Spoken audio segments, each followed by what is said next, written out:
Hello दोस्तों, मैं राज genius creator academy में एक बार फिर आपका स्वागत करता हूं। अभी ये बिहार पुलिस का सीरीज चल रहा है जिसमें प्रीवियस ईयर के क्वेश्चन को कराया जा रहा है। इस वीडियो में पूरे 100 क्वेश्चन हैं। बने रहिए मेरे साथ शुरू से अंत तक। चलिए स्टार्ट करते हैं। पहला क्वेश्चन है, राष्ट्रपति डॉक्टर APJ अब्दुल कलाम की आत्मकथा का शीर्षक क्या है।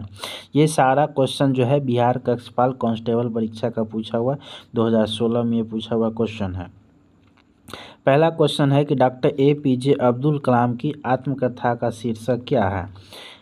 Me and missile, sky is the limit, my memories या फिर विंग्स ऑफ फायर।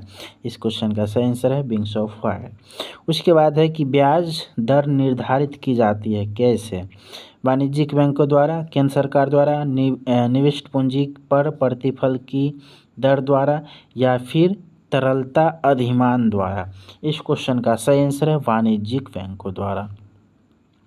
सेंसेक्स में वृद्धि का क्या अर्थ है। मुंबई स्टॉक एक्सचेंज में पंजीकृत कंपनियों के समूह के शेयर के दाम में वृद्धि, या फिर मुंबई स्टॉक एक्सचेंज में पंजीकृत कंपनियों के समूह के शेयर के दाम में कुल मिलाकर वृद्धि, या फिर राष्ट्रीय स्टॉक एक्सचेंज में पंजीकृत सभी कंपनियों के शेयर के दामों में वृद्धि,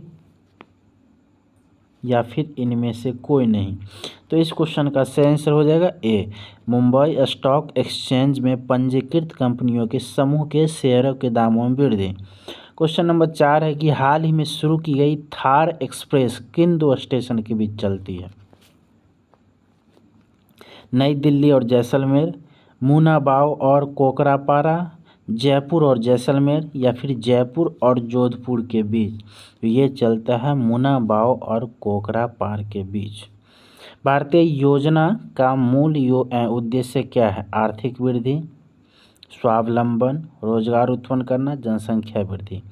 निम्नलिखित में से सही उत्तर चुनें। 1, 2 और 4, 2 और 3, 1, 2, 3, या फिर सभी सही हैं 1, 2, 3, 4। इस क्वेश्चन का सही आंसर होगा 1, 2, 3, यानी कि इसका उद्देश्य आर्थिक वृद्धि, स्वावलंबन और रोजगार उत्पन्न करना है। जनसंख्या वृद्धि ये तो कदापि नहीं हो सकता। क्वेश्चन नंबर 6 है कि किसी लिफ्ट में रखे गए भार मापक यंत्र के ऊपर एक 80 kg का व्यक्ति खड़ा है। यदि लिफ्ट की तार टूट जाती है तो गिरते हुए लिफ्ट में व्यक्ति का भार कितना होगा। 80 kg, 80 गुना में 19.6 kg, शून्य 80 गुना में 90.8 kg।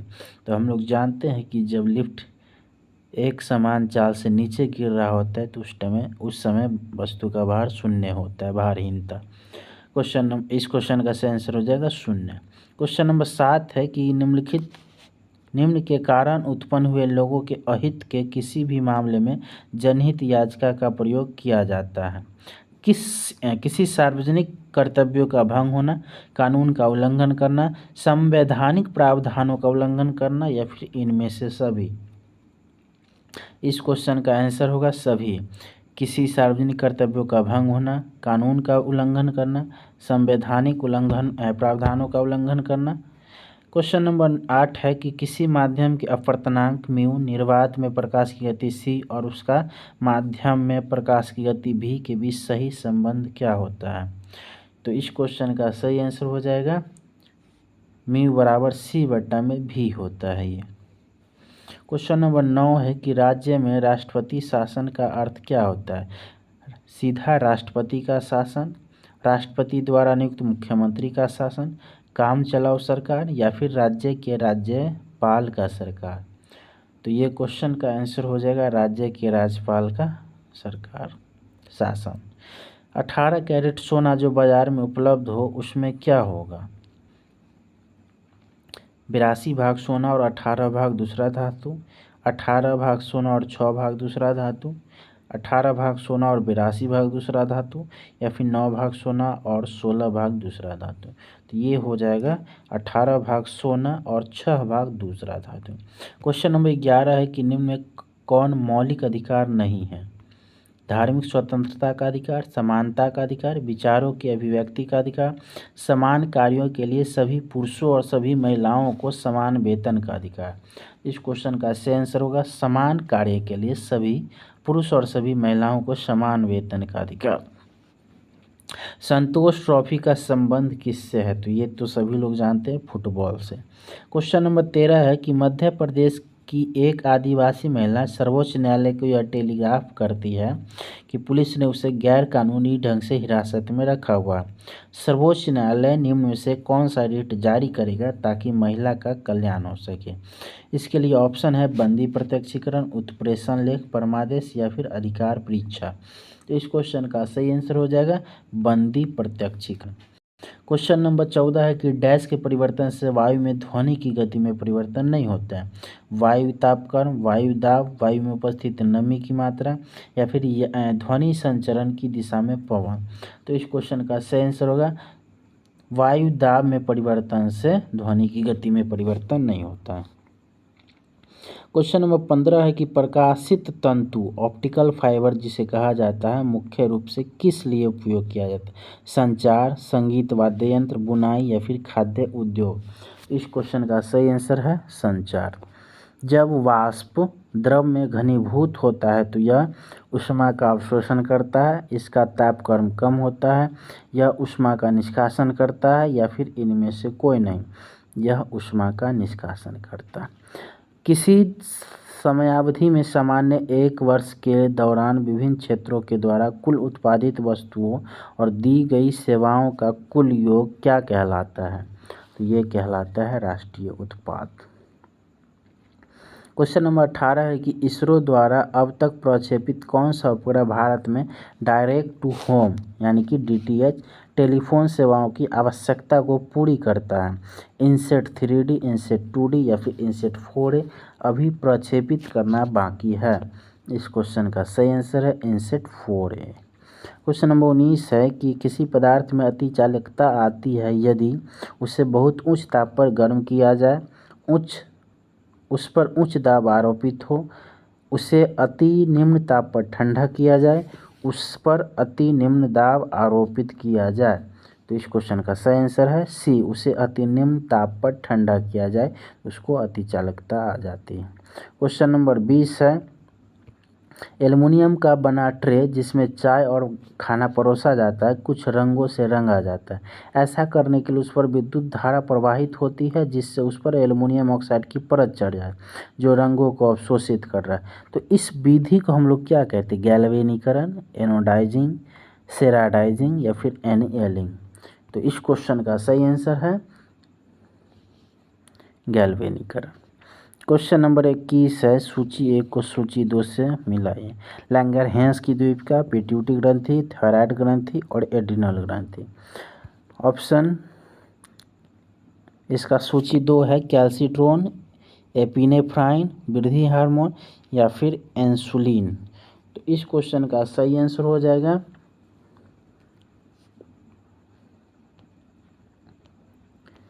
बी नंबर 1 का 4 यानी कि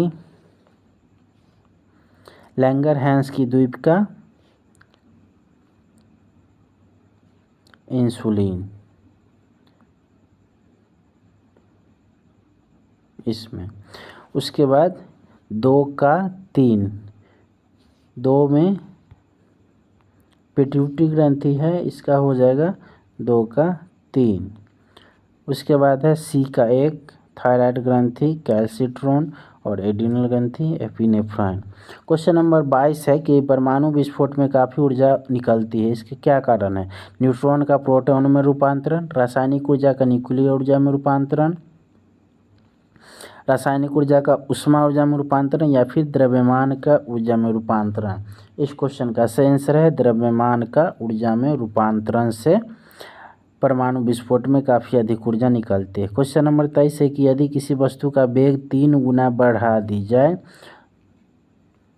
तो इसकी गतिज ऊर्जा कितना बढ़ जाएगा? तो ये 9 गुना बढ़ जाएगा। हम लोग जानते हैं कि हाफ mv² फार्मूला होता है, यहाँ पे v की जगह पे 3v हो जाएगा, तो ये 3v का स्क्वायर यानी कि 9v² हो जाएगा। 9v इधर आ जाएगा और ये इधर हाफ mv² फिर से यानी कि 9 गुना बढ़ जाएगी। क्वेश्चन नंबर 24 है कि निम्नलिखित में से किस रोग का संबंध गंभीर रूप से सोच और याददाश्त के खोने से? अल्प रक्तता, अल्जाइमर रोग, सॉर्स, पित्त ब्रिक पाथ रेनल फेलियर। इस क्वेश्चन का सही आंसर है अल्जाइमर रोग। क्वेश्चन नंबर 25 है कि निम्नलिखित में से कौन सा कथन गलत है। सूर्य, पवन एवं बायोमास गैर परंपरागत ऊर्जा स्रोत है। खनिजीय संसाधनों की पुनः प्रतिष्ठापन नहीं हो सकती है। सी ऑप्शन है देश के भौगोलिक क्षेत्र का 1/7वां हिस्सा वनाच्छादित है। या फिर डी पारंपरिक ऊर्जा स्रोत प्रदूषण पैदा करते हैं। इस क्वेश्चन का सही आंसर है पारंपरिक ऊर्जा स्रोत प्रदूषण पैदा करते हैं। क्वेश्चन नंबर 26 है फलों के रस के परीक्षण के लिए किस रसायन का उपयोग किया जाता है। Option A ammonium sulphate, sodium benzoate, sodium hydroxide या फिर पोटेशियम नाइट्रेट। इस क्वेश्चन का सही सोडियम हाइड्रोक्साइड। क्वेश्चन नंबर 27 है 27 नंबर है कि कौन सा अम्ल बनने से दूध कुछ देर में खट्टा हो जाता है। Lactic acid, tartaric acid, acetic acid या फिर ब्यूट्रिक एसिड। इस क्वेश्चन का सही आंसर लैक्टिक एसिड। कोई वस्तु 9.8 मीटर पर सेकेंड के वेग से लंबवत ऊपर फेंकी जाती है, वह कितने समय में वापस ज़मीन पर आ जाएगी। तो ये 2 सेकेंड में वापस ज़मीन पर आ जाएगी। क्वेश्चन नंबर 29 है कि निम्न में से कौन सा रंग किसी छाते के लिए सर्वोत्तम होता है। तो ये तो सब लोग जानते हैं कि छाते के लिए ऊपर से काला होना चाहिए और अंदर से उजला होना चाहिए। क्वेश्चन नंबर 30 है कि निम्न में एक गेंद OA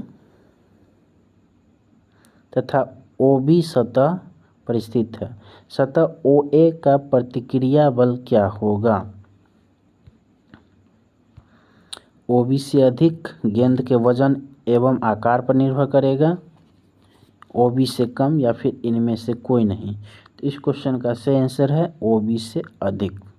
क्वेश्चन नंबर 31 है दूरदृष्टि वाले आँख में रेटिना के सामने प्रकाश किरणें अभिसारित होती है। प्रकाश किरणें गर्त यानी फोविया में अभिसारित होती हैं। कॉर्निया खराब हो जाती है जबकि रेटिना के पीछे प्रकाश किरणें अपसरित होती है। ऑप्शन डी है।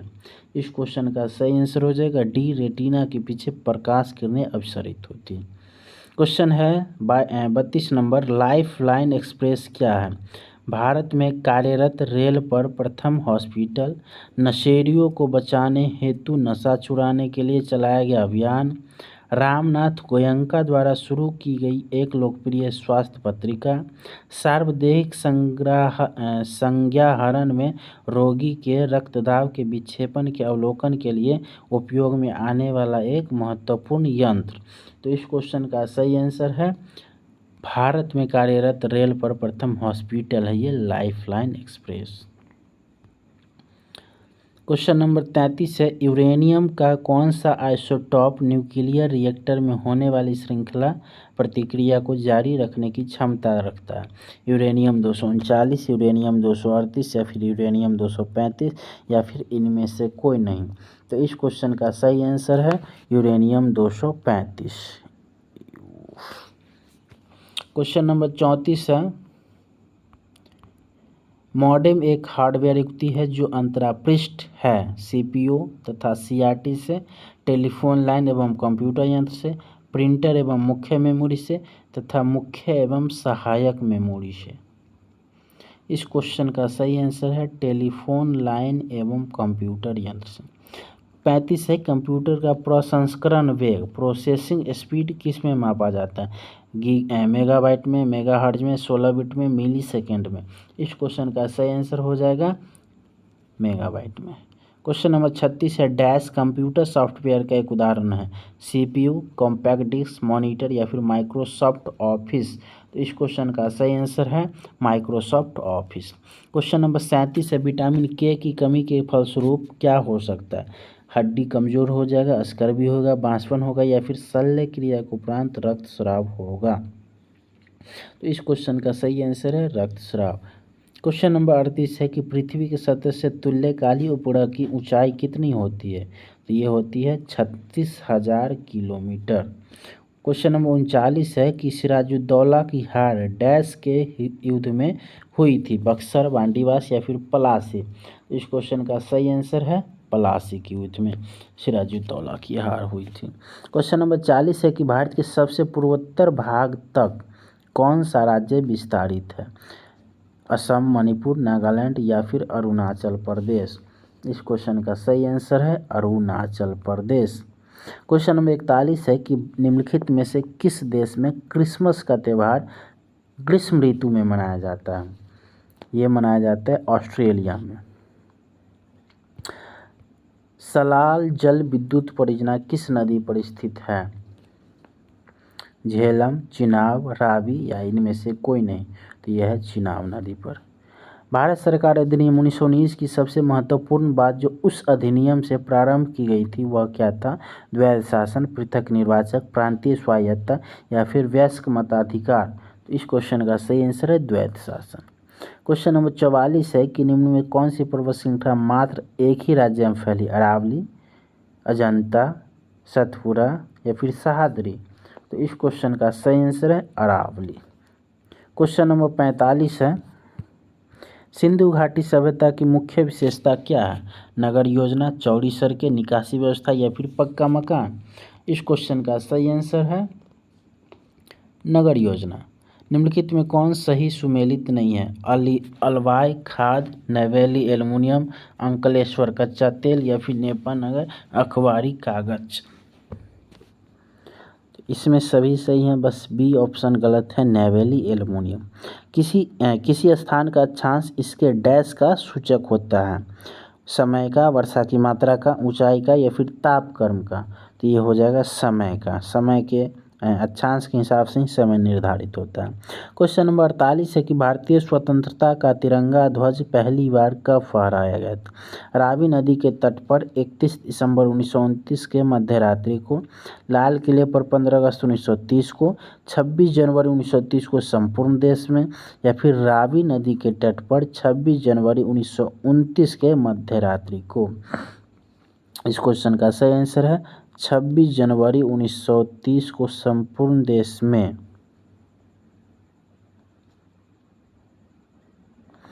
क्वेश्चन नंबर 49 है कक्षीय सतह से पृथ्वी के अक्ष का झुकाव कितना है? 66.5 डिग्री, 21.5 डिग्री, 23.5 डिग्री या फिर 90 डिग्री? इस क्वेश्चन का सही आंसर हो जाएगा 66.5 डिग्री। क्वेश्चन नंबर 50 कह रहा है कि भारत की जल शक्ति विभव काफ़ी अधिक है, परंतु इसका विकास इसके पूर्ण परिणाम में नहीं किया गया। इसकी मुख्य बाधा यह है कि कोयला प्रचुर मात्रा में उपलब्ध है, अतः जल शक्ति विकास की आवश्यकता नहीं है। वर्षा ऋतु कालिक होती है और जल भंडारण के लिए महंगे जलाशय की आवश्यकता होती है। विद्युत उपकरणों को बनाने के लिए आवश्यक कच्चा माल भारत में उपलब्ध नहीं है या फिर तकनीकी दक्षता की कमी है, जिसके कारण जल शक्ति विकास में अवरोध उत्पन्न होता है। इस क्वेश्चन का सही आंसर है वर्षा ऋतु कालिक होती है और जल भंडारण के लिए महंगे जलाशय की आवश्यकता होती है। क्वेश्चन नंबर 51 है उर्वशी नामक साहित्यिक कृति के रचनाकार का नाम चुनना। जयशंकर प्रसाद, महादेवी वर्मा, रामधारी सिंह दिनकर या फिर राम कुमार वर्मा? इस क्वेश्चन का सही आंसर है रामधारी सिंह दिनकर ने लिखा था उर्वशी। क्वेश्चन नंबर 52 है कि मधुशाला नामक साहित्यिक कृति के रचनाकार का नाम चुनना है। तो मधुशाला तो हम सभी जानते हैं, हरिवंश राय बच्चन के द्वारा लिखा हुआ ये रचना है। क्वेश्चन नंबर 53 है पद्मावत साहित्यिक कृति के रचनाकार कौन है? तो ये क्वेश्चन है ऑप्शन है पद्माकर, भूषण, जायसी या फिर मंझन? इस क्वेश्चन का सही आंसर हो जाएगा जायसी, मलिक मोहम्मद जायसी। क्वेश्चन नंबर 54 है मराठी और नेपाली भाषा किस लिपि में लिखी जाती है? यानी मराठी और नेपाली जो है दोनों एक ही भाषा में लिखी जाती है, उसका नाम क्या है? देवनागरी, शारदा, कृटिल या फिर गुरुमुखी? तो यह है शारदा लिपि में। सूरसागर नामक साहित्यिक कृति के रचनाकार के नाम को चुनें। तो ये सूरदास के द्वारा सूरसागर लिखा गया था। पायो जी मैंने राम रतन धन पायो, ये किसने लिखी है? सूरदास, तुलसीदास, मीराबाई या फिर कबीर? ये मीराबाई ने लिखी है। पायो जी मैंने राम रतन धन पायो। क्वेश्चन नंबर 57 है कि निम्नलिखित में से किस भारतीय को साहित्य का नोबेल पुरस्कार मिला हुआ है? मुल्कराज आनंद को, रविन्द्रनाथ टैगोर को, सूर्यकांत त्रिपाठी निराला को, या फिर महावीर प्रसाद द्विवेदी को? इस क्वेश्चन का सही आंसर है रविन्द्रनाथ टैगोर को। इनको 1913 में मिला था। पहले भारतीय थे जिनको ये नोबेल पुरस्कार मिला था साहित्य के क्षेत्र में। क्वेश्चन नंबर 58 है कि भारत का राष्ट्रीय गीत क्या है? सारे जहां से अच्छा हिंदुस्तान हमारा, जनगण मन अधिनायक जय है, भारत भाग्य विधाता, जय जन भारत जय जन अभिमत, या फिर वंदे मातरम? तो इस क्वेश्चन का सही आंसर है वंदे मातरम। वंदे मातरम हमारे देश का राष्ट्रीय गीत है। क्वेश्चन नंबर 59 है भारत का राष्ट्रगान के रचयिता, भारत के राष्ट्रगान के रचयिता कौन है? तो ये तो सभी को पता है, रविन्द्रनाथ टैगोर। क्वेश्चन नंबर 60 है अध्यापक दिवस किसकी स्मृति मनाया जाता है? ये भी क्वेश्चन का आंसर सबको पता है, डॉक्टर सर्वपल्ली राधाकृष्णन। मनाया कब जाता है? 5 सितंबर को। क्वेश्चन नंबर है 61, यदि एक व्यक्ति एक वर्गाकार खेत के कर्ण के अनुदिश 14 मीटर पार करता है, वर्ग का क्षेत्रफल क्या होगा? इस क्वेश्चन को सॉल्व करते हैं, देखते हैं। एक वर्ग है जिसमें ये ऐसे करके ये कर्ण के अनुदिश जाता है और ये लंबाई दे दिया है 14 मीटर। इसको अगर हम ए मान लें, ये ए हो जाएगा। यहाँ पे 14 का स्क्वायर बराबर में ए का स्क्वायर प्लस में ए का स्क्वायर, 2a का स्क्वायर बराबर में हो जाएगा ए स्क्वायर बराबर हो जाएगा 2 से ये 2 इधर आ जाएगा, काटने पर आएगा 2 9 18 और ये आ जाएगा 1 16 2 8 16, ए स्क्वायर आ जाएगा 98। तो फिर ए किसका वर्गमूल होता है? ए तो किसी का वर्गमूल होता नहीं है।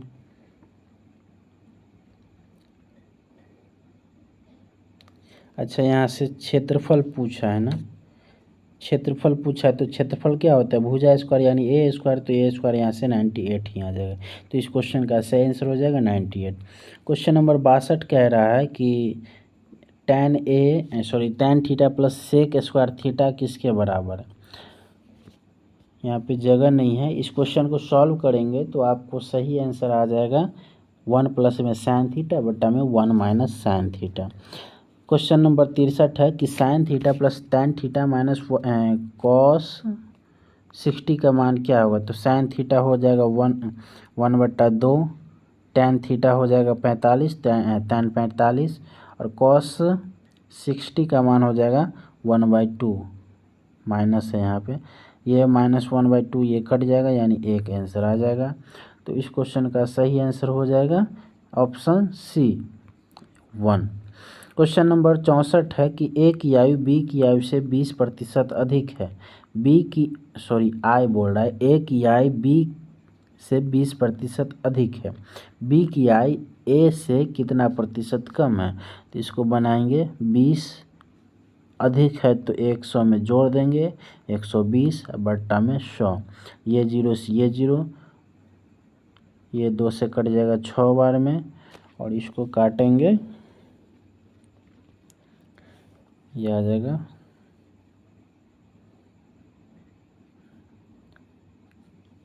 20% अधिक है। तो ये कितना कम की बात कर रही है? 20 से 120,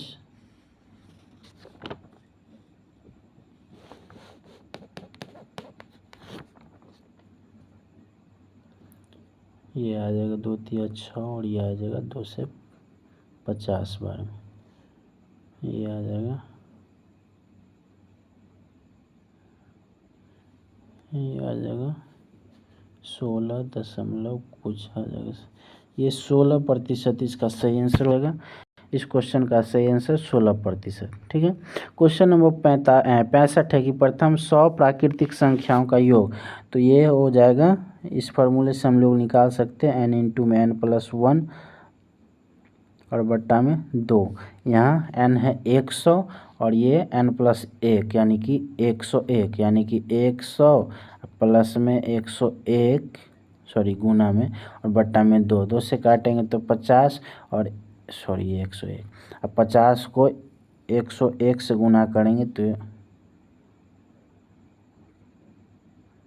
ये 50 आ जाएगा। ऑप्शन डी आ जाएगा।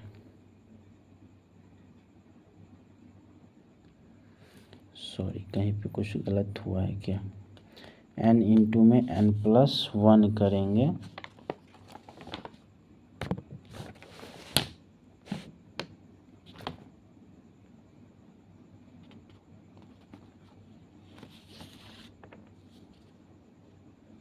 सही है। ऑप्शन डी इसका आंसर। क्वेश्चन नंबर 66 है कि मेडिकल के छात्रों के लिए उत्तीर्णांक 40% है। एक छात्र 40% अंक प्राप्त करता है और 40 अंक से अनुत्तीर्ण हो जाता है। परीक्षा का पूर्णांक क्या है?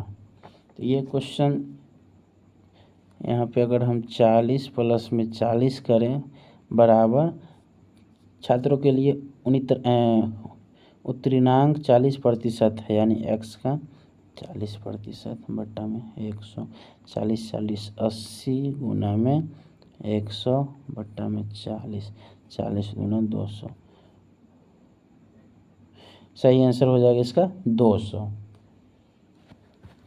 ठीक है। क्वेश्चन नंबर 67 है कि एक थैले में 5 लाल गेंदे और कुछ नीली गेंदे हैं। यदि एक नीली गेंदे खींचने की प्रायिकता लाल गेंद की अपेक्षा दूनी है तो नीले गेंदों की कुल संख्या कितनी होगी? इस क्वेश्चन का सही आंसर है 10। क्वेश्चन नंबर 68 कह रहा है कि किसी मशीन का मूल्य हर वर्ष 10% की दर से घटता जाता है। यह 3 वर्ष पहले खरीदा गया था और इसका वर्तमान मूल्य इतना रुपया है। उसका क्रय मूल्य क्या था? 10% है। 10% को हम लोग लिख सकते हैं 10 बट्टा में 100। ये क्या हो रहा है? घट जाता है तो ये 9 बट्टा में 10 हो जाएगा। दिया हुआ है 8,748 रुपया, 8,748 रुपया। और ये बोल रहा है कि 3 वर्ष पहले उसका क्या होगा? तो ये पलट जाएगा 10 बट्टा में 9 गुना में 10 बट्टा में 9 गुना में 10 बट्टा में 9। इस 9 से काटेंगे 9 9 81 और ये 9 7 63 और ये 9 दूना 18। इस 9 से काटेंगे तो ये आ जाएगा 9 एकम 9 108। यहाँ से काटेंगे तो ये आ जाएगा 12 और ये 12 गुना में 30 12,000 रुपया। तो इस क्वेश्चन का सही आंसर हो जाएगा 12,000 रुपया बी। क्वेश्चन नंबर 69 है अतिथि के लिए चाय लाओ। इस वाक्य में अतिथि के लिए कौन सा कारक है? कर्म कारक, संप्रदान कारक, करण कारक या फिर अपादान कारक? तो इस क्वेश्चन का सही आंसर हो जाएगा संप्रदान कारक। क्वेश्चन नंबर 70 है कि प वर्ग प फ ब भ म का उच्चारण स्थान कहाँ है? मूर्धा, ओष्ठ, कंठ या फिर इनमें से कोई नहीं। इस क्वेश्चन का सही आंसर ओष्ठ हो जाएगा। निम्नलिखित में से कौन शब्द पुल्लिंग है? दया, जड़ता, घुटना या बुढ़ापा? तो इस क्वेश्चन का सही आंसर हो जाएगा बुढ़ापा। बुढ़ापा पुल्लिंग है। क्वेश्चन नंबर 72 है निम्नलिखित में से कौन सा मिश्र वाक्य है? परिश्रमी छात्र अवश्य सफल होंगे। क्या कभी परिश्रम के बिना भी छात्र सफल हुए हैं? उसने परिश्रम किया और इसलिए वह परीक्षा में सफल हो सका। जो छात्र परिश्रम करेंगे उन्हें अवश्य सफलता मिलेगी। इस क्वेश्चन का सही आंसर है कि जो छात्र परिश्रम करेंगे उन्हें जरूर सफलता मिलेगी, उन्हें अवश्य सफलता मिलेगी।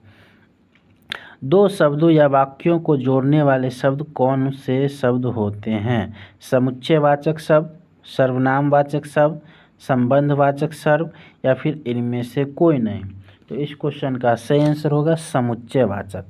निम्नलिखित शब्दों में कौन सा शब्द शुद्ध नहीं है? मैथिली, अनधिकर, स्मरण, वाहनी। तो ये तो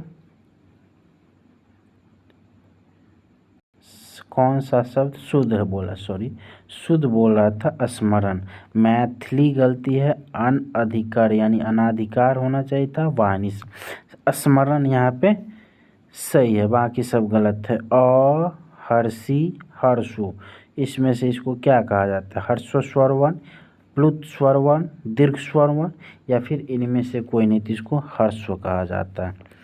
क्या अ स्वर ध्वनि आ और ओ के बीच की ध्वनि है?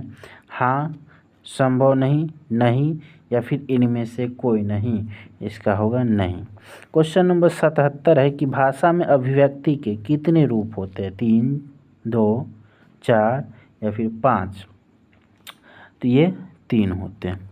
क्वेश्चन नंबर 78 है कि कोई शब्द जब तक किसी वाक्य का अंश नहीं बन जाता तब तक शब्द रहता है, जब उस वाक्य में प्रयुक्त हो जाता है तो उसे क्या कहते हैं? वाक्य, पद, संयुक्त शब्द या फिर संयुक्त वाक्य? इस क्वेश्चन का सही आंसर हो जाएगा पद। क्वेश्चन नंबर 79 है कि अर्थ के आधार पर वाक्य का प्रकार निम्नलिखित में से कौन नहीं? विधानार्थक, निषेधात्मक, प्रश्नबोधक, आज्ञार्थक या फिर संदेहात्मक? ये होगा प्रश्नबोधक, आज्ञार्थक। क्वेश्चन नंबर 80 है कि वस्तुओं की विशेषता बताने वाले शब्दों को क्या नाम दिया जाता है? संज्ञा, सर्वनाम, क्रिया? ये तो हम या फिर इनमें से कोई नहीं, तो इनमें से कोई नहीं होगा क्योंकि जो विशेषता बताते हैं उसको हम लोग विशेषण कहते हैं और यहाँ विशेषण ऑप्शन में नहीं है। क्वेश्चन नंबर 81 है कि वह घर पहुंच गया, इस वाक्य में पहुंच गया किस क्रिया को? उदाहरण प्रेरणार्थक, पूर्वकालिक, द्विकर्मक या फिर संयुक्त क्रिया? तो ये संयुक्त क्रिया है। क्वेश्चन नंबर 82 है कि सूरदास का काव्य किस भाषा में रचित है? मैथिली, बंदेली, अवधी या फिर ब्रजभाषा? ये थे ब्रजभाषा के कवि। क्वेश्चन नंबर 83 है जिस संज्ञा से किसी वस्तु के धर्म, गुण, अवस्था का ज्ञान हो उसे कौन सी संज्ञा कहते हैं? तो इसे कहते हैं भाववाचक संज्ञा। क्वेश्चन नंबर 84 है चौराहा किस शब्द का सामासिक शब्द है? तत्पुरुष, द्वंद्व, द्विगु या फिर इनमें से कोई नहीं, तो यह है द्विगु समास का। क्वेश्चन नंबर 85 है कि राम ने कहा है कि मैं कल नहीं आऊँगा, इस वाक्य में मैं कल नहीं आऊँगा क्या है? प्रधान उपवाक्य, आश्रित उपवाक्य, ए और बी दोनों या फिर इनमें से कोई नहीं? इस क्वेश्चन का सही आंसर हो जाएगा प्रधान उपवाक्य। सार्थक शब्द का विलोम है निरार्थक, निरर्थक, परार्थक या फिर आर्थक? तो इसका सही आंसर हो जाएगा निरर्थक, सार्थक, निरर्थक। क्वेश्चन नंबर 87 है पर्वत का पर्याय क्या होगा? भूदेव, शिला, शैल या फिर भूमि? तो इस क्वेश्चन का सही आंसर होगा शैल, शिखा, शैल या पर्वत। प्रत्यक्ष का विलोम क्या है? सामने, अप्रत्यक्ष, परोक्ष या फिर अनत्यक्ष? तो इस क्वेश्चन का सही आंसर हो जाएगा परोक्ष। अनल का समानार्थी शब्द क्या है? तो इस क्वेश्चन का आग होता है, आग का पर्यायवाची आग, अग्नि, अनल। क्वेश्चन नंबर 90 है बचपन, शैशव, देवत्व, मित्रता, अहंकार, स्वत्व ये कौन सी संज्ञाएं हैं? तो ये क्वेश्चन ये सभी लोग जानते हैं कि ये भाववाचक संज्ञा है। क्वेश्चन नंबर 91 है कि the fill in the blanks है the rain stop the play had to be suspended while, when, until या फिर सिंस? तो इस क्वेश्चन का सही आंसर हो जाएगा until the rain stop the play had to be suspended. Question number 92 है as a dash of respect to the departed leader members stood in silence for 2 minute? Token, mark, symbol या फिर sign?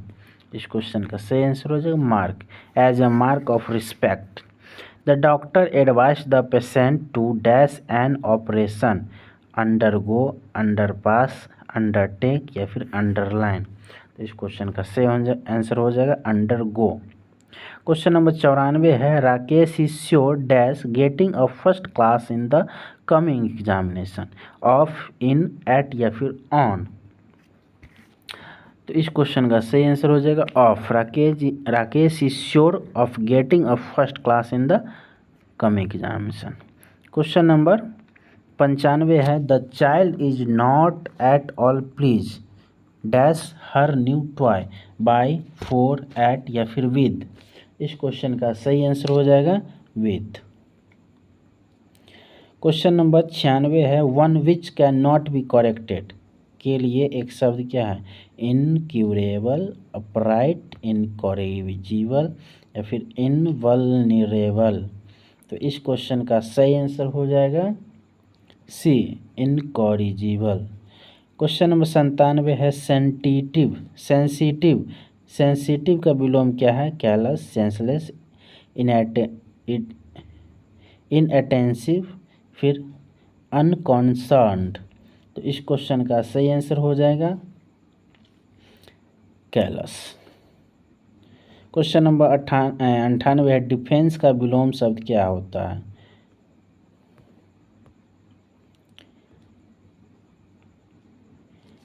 ये होता है defence का offence. Question number 99 है accrue के लिए समानार्थक शब्द क्या है? ग्रो, रिजल्ट, कम, फॉल। ग्रो। क्वेश्चन नंबर 100 है एक्यूट के लिए समानार्थक शब्द क्या है? तो ये होता है एक्यूट के लिए समानार्थक शब्द क्या है? सवेरे, सेवर। तो ये थे आज के टोटल 100 क्वेश्चन। उम्मीद करता हूँ आपको अच्छे लगे होंगे। ऐसे और भी वीडियो देखने के लिए हमारे चैनल में प्लेलिस्ट को चेक कीजिए और हमारे चैनल पर अगर पहली बार आए हैं तो हमारे चैनल को सब्सक्राइब कीजिए। बने रहिए हमारे साथ। Thank you.